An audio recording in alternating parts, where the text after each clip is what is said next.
Hello and welcome to Sam's on Wrestling. I am Sam and I am joined by the babiest of all the baby Sams. Hello but there's there. only two of us, we need a third. Yes. We're going to pretend that there's a third man. Who's the third man? I would get Ellie Mae, but quite frankly she hates wrestling. Welcome to our count-out series. This is our top 10 series. What we're talking about today is like a normal top 10 list. However, you've been told for ages, loads of top 10 list companies, which we really enjoy, we love them all, but they tell you what it is, and then people have just gone, that's what it is.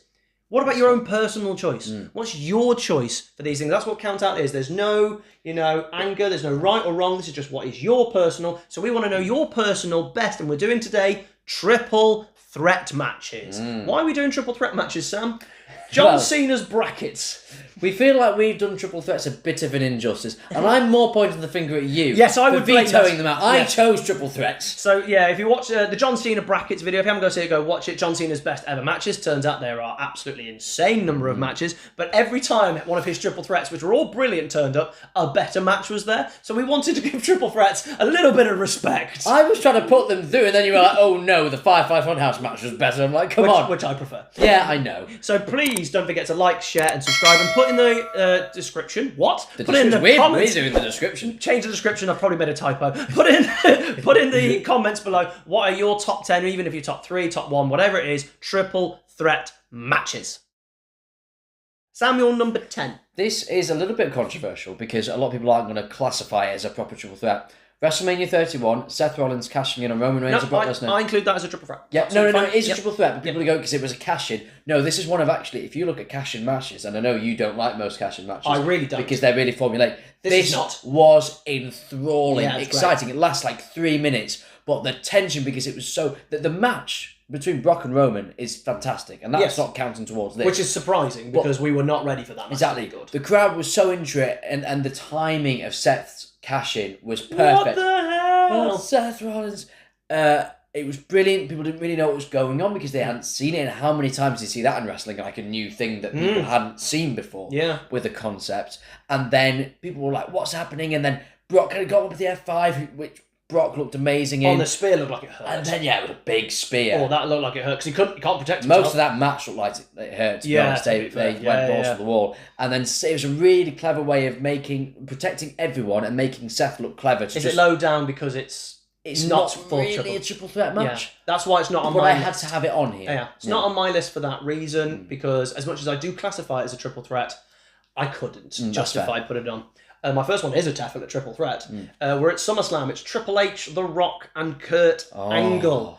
What a fantastic match. I couldn't put it higher because I know too much about the match now, with Kurt getting a concussion, being taken out, and that match just falling apart. But you as a fan, no idea it fell apart. It reminds me of the Elimination Chamber 2002. You have no idea that match has fallen apart. Triple H and The Rock's chemistry is just unbelievable. When people go, Triple H overrated, he got what he wants, Stephanie McMahon, I go watch 2000.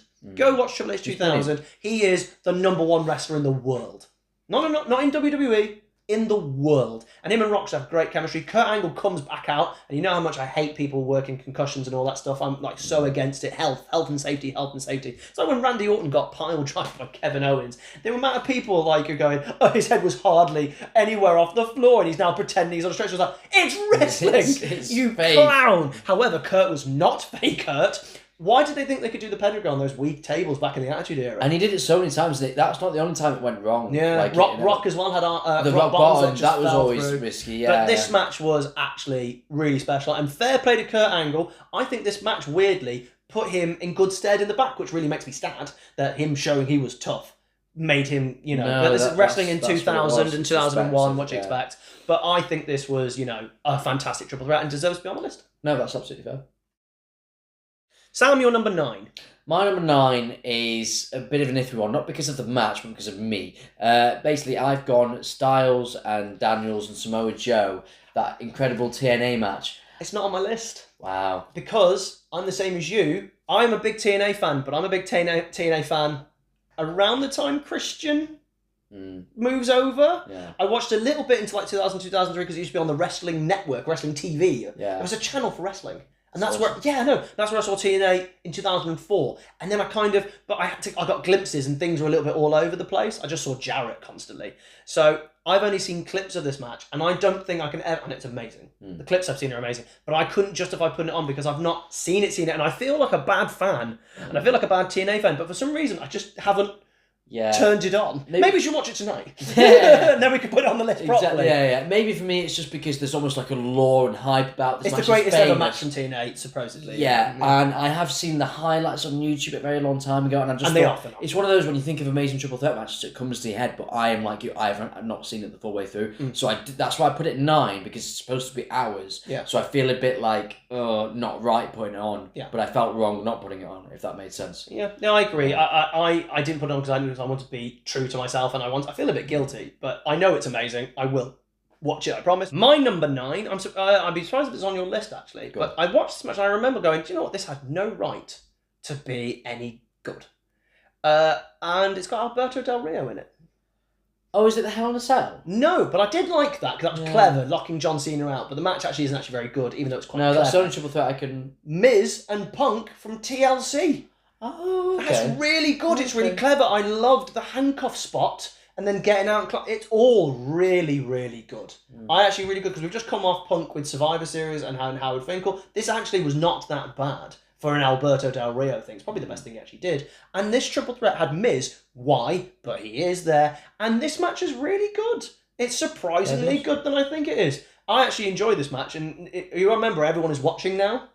So that's the thing that, you had to put on something good because the fans have returned. And this is Punk winning the title, I think, isn't it? No, it was Survivor Series. This is his first defense. And they made it look Jeopardy. They generally thought he was going to lose because we weren't ready that it was going to be a 434 day, whatever it is, 434, whatever it is.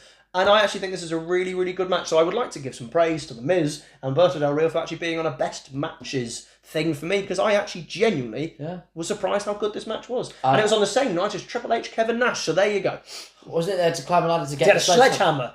Such a Jeff Jarrett, Vince Russo thing to do. Put it on a poll. Yeah. If you're going to do that match, put it on a poll. Go full Vince Russo. But it's not TLCP, so... No, exactly. But no, I think that's a good match. I've not probably seen it enough recently. I actually have, and that's why I've not watched it back properly, but it's good. Fairness. So, for number 8, Sam, for your top 10 triple threats, what have you gone with? I've decided to have my first of the Cenas that got eliminated to turn up here. We've got Cena, Christian, and Chris Jericho from Vengeance 2005, the pay-per-view that made Christian quit. He openly said, "Oh, you're not going to do anything with me. You've inserted Chris because he's a big star, wasn't even the referee. And then I was out. You didn't believe in me to carry the feud." And then that was it. You went to TNA and had a great run. And we're looking at Christian and TNA. I love Christian and TNA. I can't wait to look at it, though we're watching it when Kurt Angle turns up. But I really like this match. It's actually really, really, really good. They work so well together. They've got great chemistry. Jericho and Cena have always had decent chemistry. And Christian's a great worker who has good chemistry with Jericho. So the match actually is very, very good. And there's the first time you kind of see the FU knock-in type thing. Look good. Good match. Solid match with 3 of my favourite people in it. Yeah, and you know what? It's such a shame. If it wasn't for Vince McMahon, Christian could have been one of the biggest... If he'd have come around now doing the exact same thing in WWE, he would be a main eventer. You know what I mean? But well, it's one of the biggest things in AEW. Yeah, so. I can't agree. I've not seen that match properly, but I imagine it's really fantastic. It's underrated. It's a little sleeper. Yeah. It's actually a very good pay-per-view. You've got Angle Michaels. That's good stuff. And you've got Batista and Triple H's Hell in a Cell. Oh, brilliant. It's on the same pay-per-view. So it's actually 2 world title matches, and it's a Raw pay-per-view because Cena's been drafted and Batista hasn't been drafted yet. Yeah. It's actually, tell you what, Sam, if you want an underrated pay-per-view, Vengeance 05 is one to look for. Your number 8. My number 8, I've gone Charlotte, Sasha, and Becky. Oh, yeah, WrestleMania 32. Stole the show. Yeah, landmark match, and I really did enjoy it. I've never got why Charlotte won. I never liked that. I'm sorry, I could say that so which many... one are you talking about? Is it 34? Exactly. I could say that so many times. Probably the first time I could say it back then. The Royal Rumble 2020. What are you on about? What's going on? It was a good match. Flair was a bit too involved. I get the idea of having the heel manager. The kiss with... It does ruin the match. Yeah, but I think it was a really big match for each of them. It was their arrival on the main stage, and they nailed it. They really did nail it. And actually, I quite liked the finish, or what? I think there's quite a finish that happened where did she take Sasha off of Becky? I can't remember. No, but I liked it. Yeah, I liked it too. We move on to our number 7. Sam, your number 7. I have gone with The Rock versus Kurt Angle versus The Undertaker. Vengeance 2002. Yes. I really liked the match. I think I really like the fact that they went a bit different with this one because all three of them are in the ring for a long time at the same time. They do, yeah. And they don't usually do that. They usually have ones on the outside resting, and you've got a one-on-one match, and then the other person kind of interrupts for some spots. This was which they do a little bit near the end. They do it. Don't get me wrong, but I think they really made an effort to have all three of them in the ring at the same time, and I really liked the fact it was just different. Do you know what? We need to praise this match a little bit for 2 reasons. One, The Rock had barely been wrestling. He hadn't been back since WrestleMania 18, and this was like his first kind of match, really.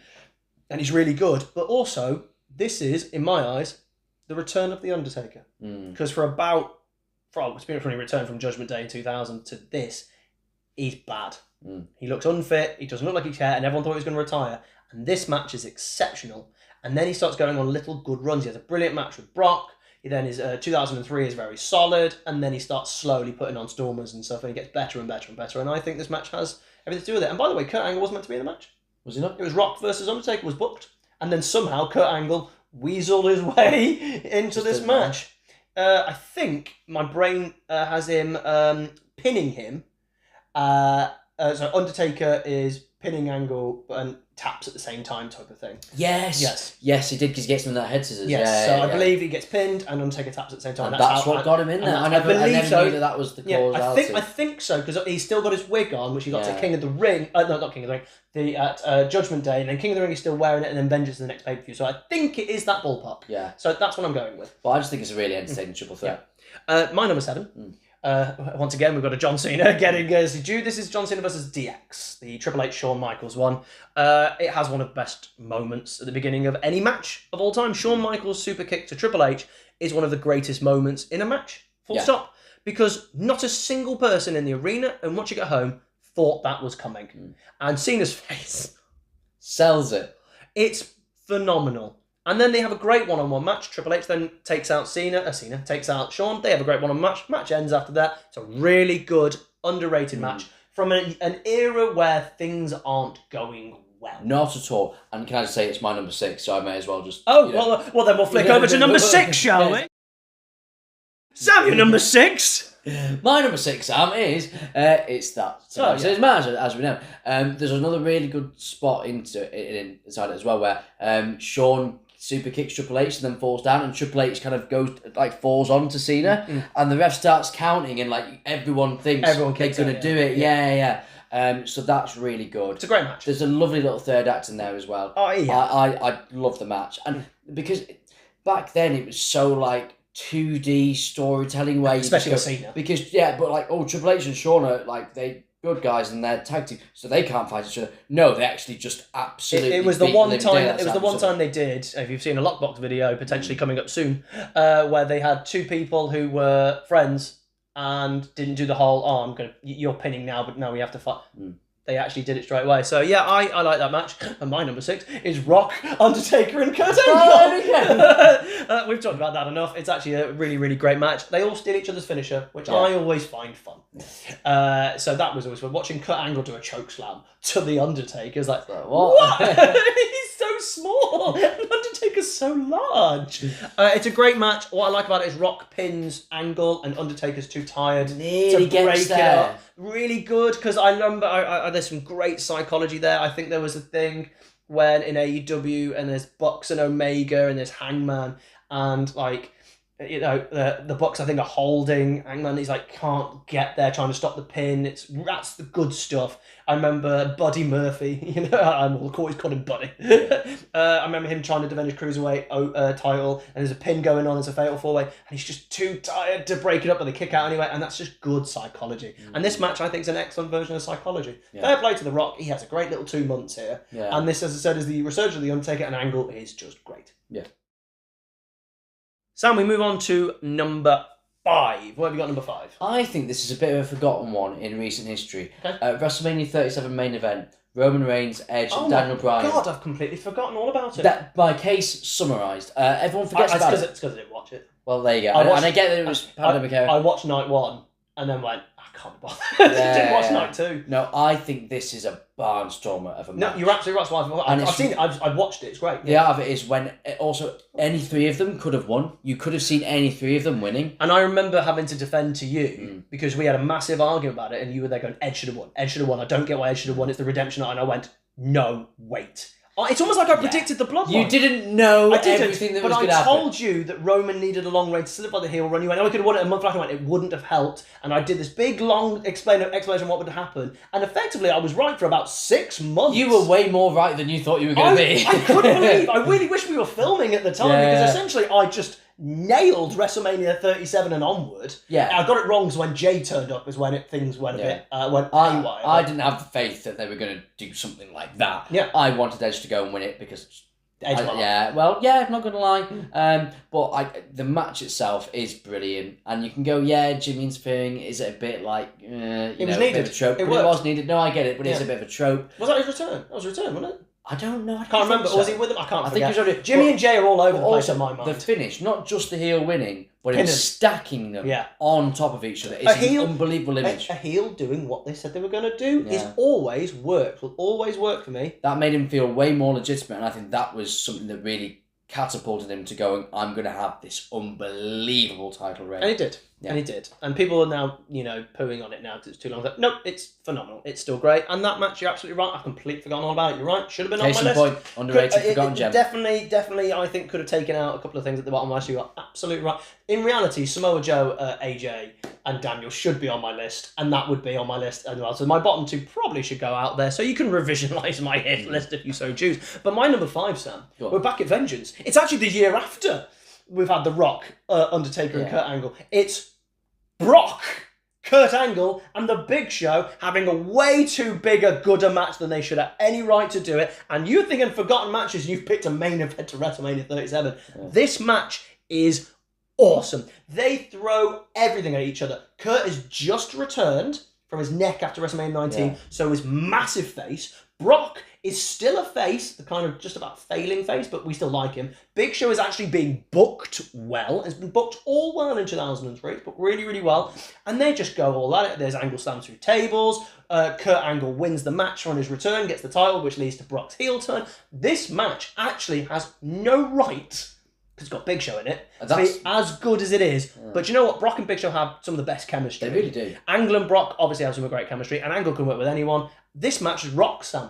Honestly, that's how high this match is. Maybe it's too high. Maybe I'm overthinking it because it's 2003. It's my time. Your list. But honestly, when I watch this match, I just go, this is something special. I have not heard of this match. Yeah. Genuinely. It's Cena Taker. It's the only time Cena and Taker took on until that random WrestleMania 34 match was at that pay-per-view when he was Dr. Thugonomics. Wow. And Undertaker's bike stalls. So he's on the top of the ramp, just eyeballing Cena. And everyone's going, he's just staring him down. Yeah. Great commentary work. But in reality, he's trying to get his bike going again. And he can't. So he just goes and just walks down the ring.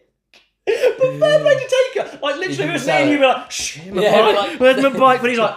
Just try and walk it down to the like little wheelie kick. It's like just Austin Powers. Just doing like little kickstand. But yeah, this match, Sam, is actually really good. Go and watch it. Very underrated triple threat. Sam, you're number 4. It's iffy, but it's WrestleMania 20. I've got WrestleMania 20 at number 4 as well. You can't not have it on there. We've talked about we'll put it aside. We don't want to talk about that person on the channel. We refuse to. We're not doing it. We're not going to give them praise, regardless of their good, bad, whatever, indifference. So we'll have to take this with a pinch of salt. But this match is phenomenal. You can't discount this match. It's 3 of the best workers ever, at least at the main event level. Yeah. Putting on a perfect match, an inch perfect match. Unbelievable. Shawn and Triple H put Benoit through the table. Shawn is covered in blood, and that then leads to them, come on, because they wanted to get rid of Benoit because Shawn wanted him one-on-one. He deserved that match. The build-up to it's phenomenal. Benoit going over after winning the Rumble, doing the first ever loophole thing. Shawn then kicking him, signing the contract, which makes no sense. His name will be on it. Is it just a blank WrestleMania main event, blank? It will say Triple H signed everyone has been racing down to the table like the 24/7 title. I would love the main event of WrestleMania to be a scramble. Literally, just a scramble. It is just pretty much perfection in a triple threat match. It's up there. It's really I think for a long time it was the benchmark, and it was a special ending as well. Because I think all mine have come after it. So thankfully, it's not like, we're putting it down. No, my 3 literally are, in my eyes, better or have more significance to me. So yeah, absolutely. Sam, your bronze medal position triple threat match 3. You're a bronze triple 3. Yes. It doesn't work. No, you tried something, it didn't work. Yeah. I've gone 10 years later, WrestleMania 30. Oh, okay, fair enough. Brilliant triple threat match. Amazing. It's actually, you can quite compare it to WrestleMania 20 in a lot of ways, but you've got just that the arc of that entire night with Daniel Bryan is fantastic. That really helps the match. It does really help the match. Crowd are hot. Yeah. The table spot's awesome. We all remember the table spot. Ow. Yeah, I know. And the finish is just incredible. The whole, like, he gives him a knee, and then it's just like, tap out Batista.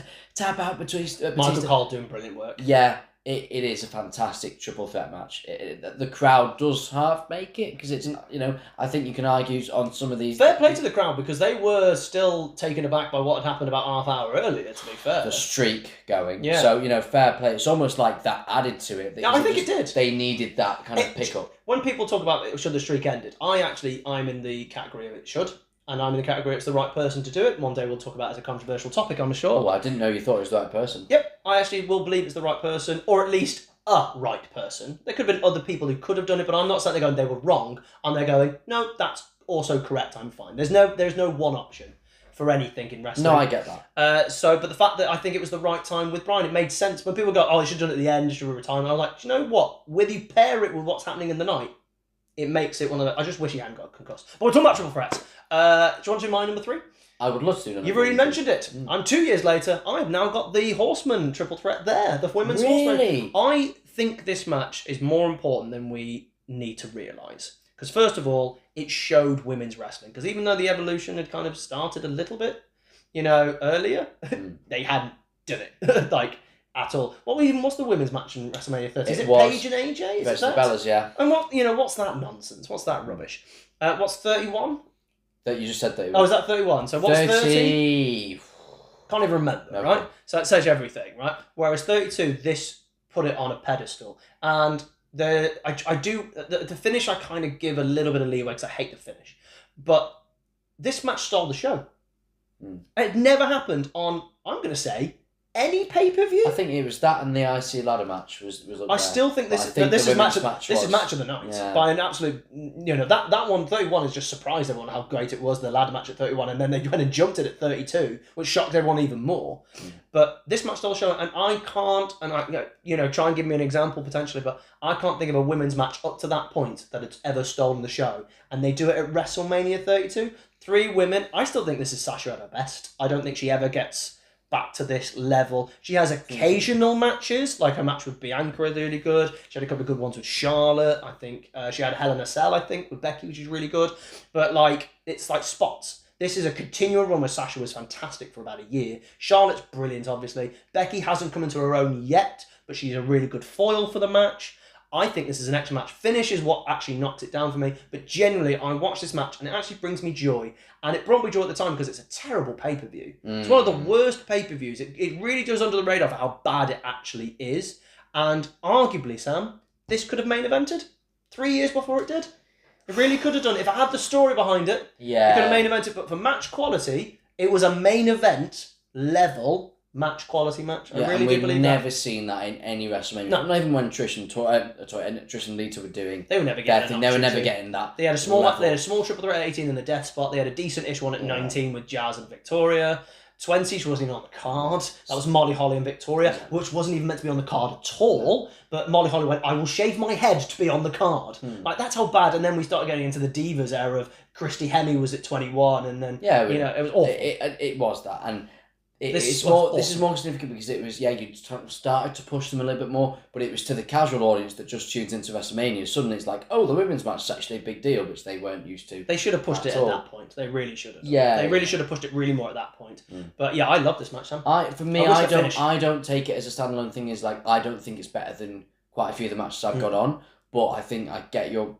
It's special. It's really special to me. Importance, yeah. Because I was one of the few people going, can women wrestle? I really enjoyed when Trish was doing things. I really enjoyed Mickie James. I really enjoyed Victoria. And I was one of the few who was getting really annoyed. And then I got even more annoyed when they started hiring fitness models and people like that. And I was like, ugh. So for this, to me, it was really cathartic because I think women's wrestling, when done well, is interesting. And people, a lot of people, they copy men's wrestling. I'm like, no, it should be different because you're much more flexible, or your body shapes are also really different. So you've got people who can be high flyers, you've got people like Raquel Rodriguez, and they can do different things around the ring. It's so much more interesting to me, and you should play into that. And I think a lot of women nowadays really do. Yes, and it's great. So I really like this match.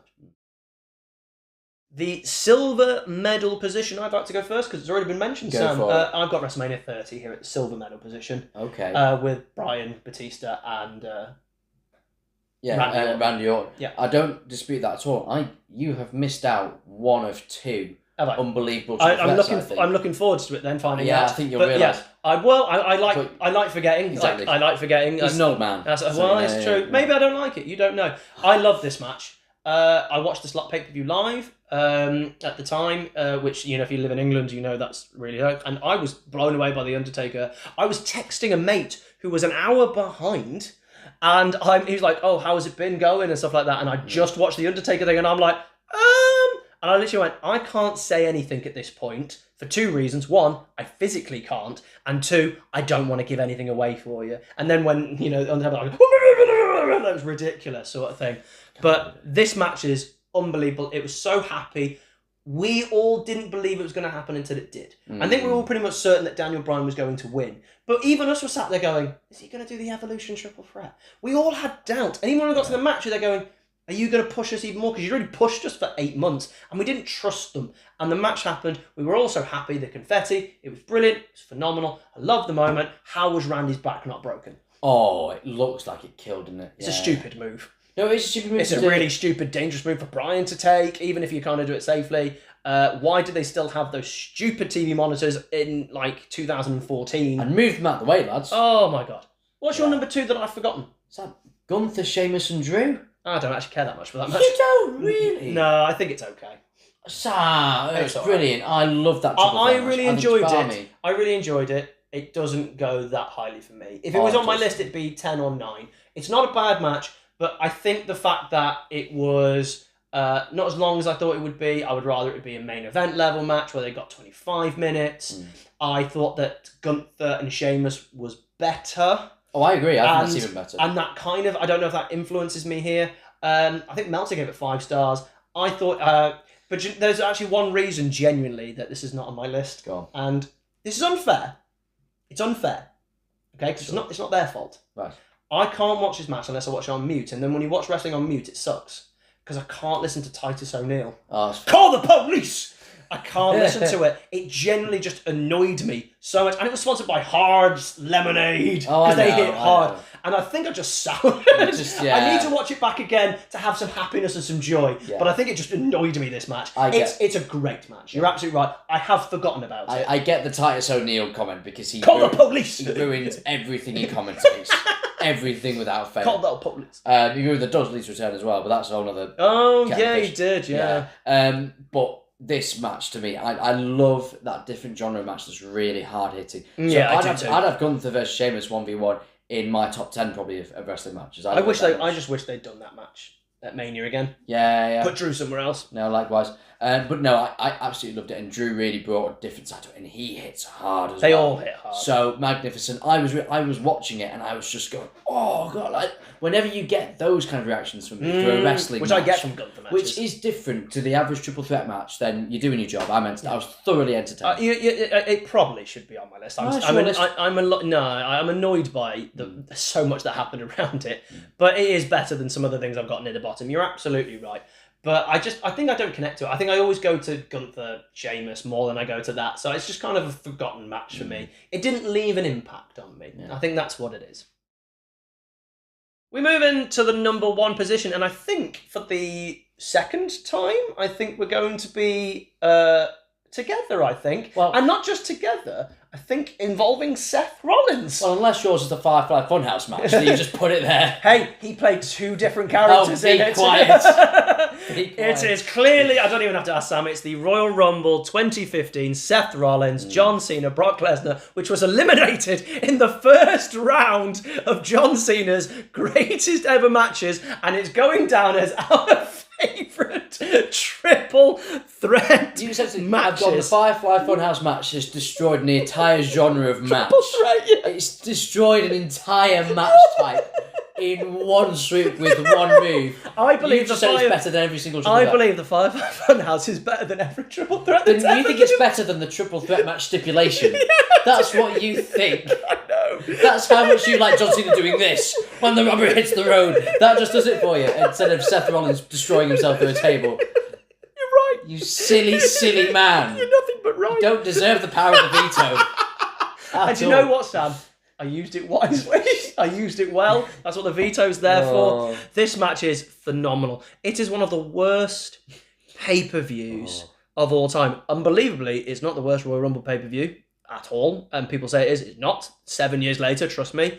But this match, every match is so bad on this card. They're all just so bad. And then these three come out. And when people go, Brock can't work, he's just doing suplex at that point, I go, oh, give over. If he wants to put his boots on and get working, he will. And this match was just unbelievable. Cena has obviously just gone through the stupid Bray Wyatt angle, and we are at WrestleMania 30, and then he kind of drifts for a bit.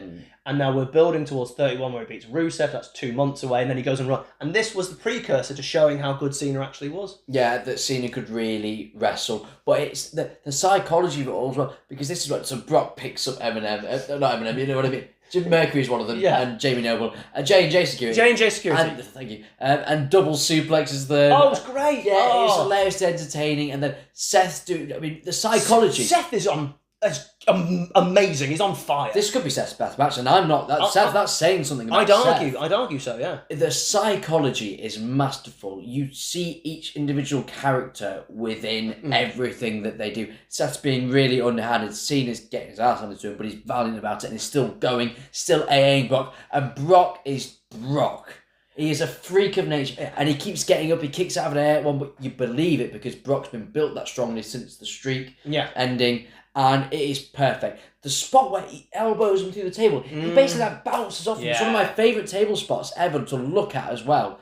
Then Brock sells it, Heyman sells it perfectly. Cena and Seth have an amazing match. And the finish, the last 2 minutes. Oh, it's just exquisite. Jerry Lawler's on commentary. The last line he says it before the 3 count is, holy crap, this is awesome. Because he's losing his mind. He can't believe how good this is. He can't, and he's Jerry Lawler. He's watched every wrestling match under the sun. Yeah. It was unbelievable. It was, I can't. The funny thing is, this is one of the few times where I would say, most people when they do fantasy booking, they're happy with their fantasy book and it's better than what actually happens because it's your own personal thing. This was the one time I would concede I was wrong about a fantasy book. Go on. Because this is where I had Seth cashing in.